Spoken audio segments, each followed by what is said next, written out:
Tasmanian families have very special memories of family outings to Tasmania's beautiful Derwent Valley, where seasonally hop vines can be seen as the drive winds along the banks of the magnificent Derwent River.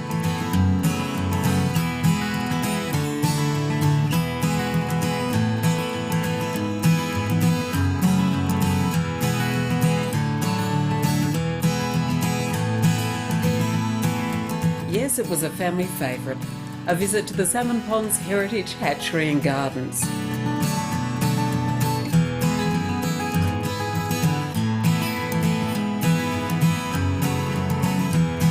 A very difficult place to describe, you really just have to see it. The gardens themselves, not weather dependent, there's plenty of things to do and see indoors. But it's the gardens and the magnificent trees which provide wonderful canopies of weather protection.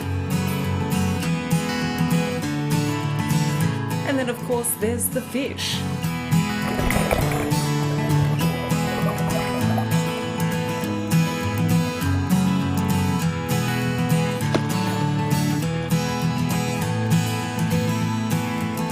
The history is absolutely intriguing. This is where the story of angling in Tasmania begins. The salmon ponds was developed in the early 1860s as a preliminary step for bringing the fish from the Northern Hemisphere down to Tasmania. Those initial introductions weren't successful. Atlantic salmon were brought down and released, and they just went out to sea and never came back. The thing that was really successful was brown trout. They've gone on to be well established and the mainstay of the trout fishery we've got today. Up until a few years ago, the salmon ponds was really the production centre for the recreational trout fishery in the state. So we produced all the fry and fingerlings that were going to Great Lake or anywhere really across the recreational fishery in Tasmania. The focus these days is just really display fish, and we use fish from commercial hatcheries or ones that we do breed in Norfolk to supply the ponds.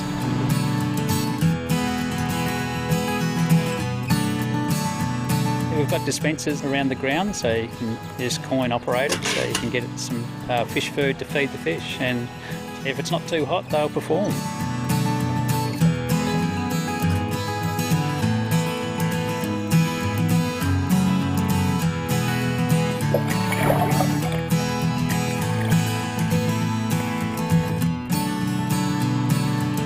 Kids come along, just to throw food at the trout and see them splashing and taking the pellets, really big fish. They're really exciting to watch.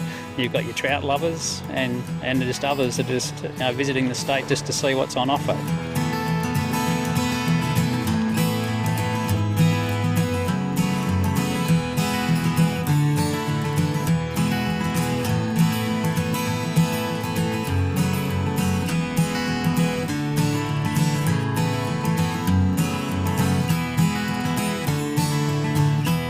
We've also got attractions here with a museum of trout fishing.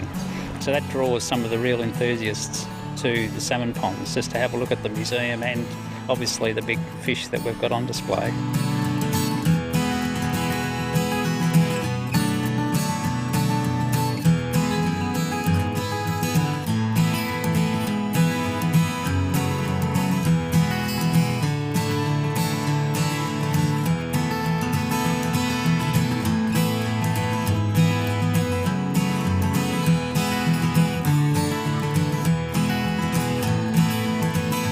Similar to the fish, there were a whole range of species introduced as part of the development of the display ponds here. So there's a whole range of trees from the Northern Hemisphere, from Japan and North America, Europe, in the ponds. So it's probably one of the older collections in the state after the botanical gardens.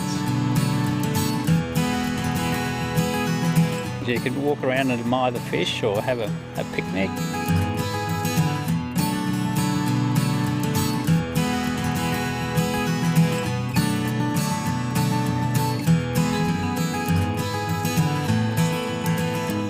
We have weddings here.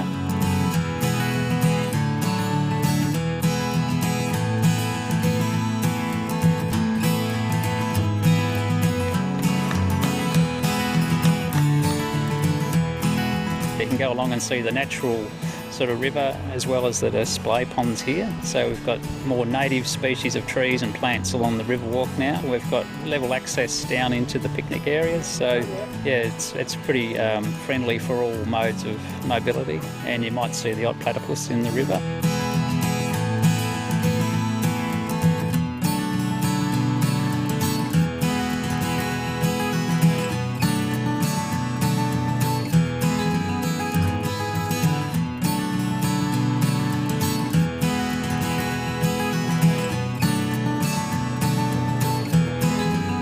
If you need a snack or lunch while you're here or a coffee, it's all here. You've got everything you need at the ponds.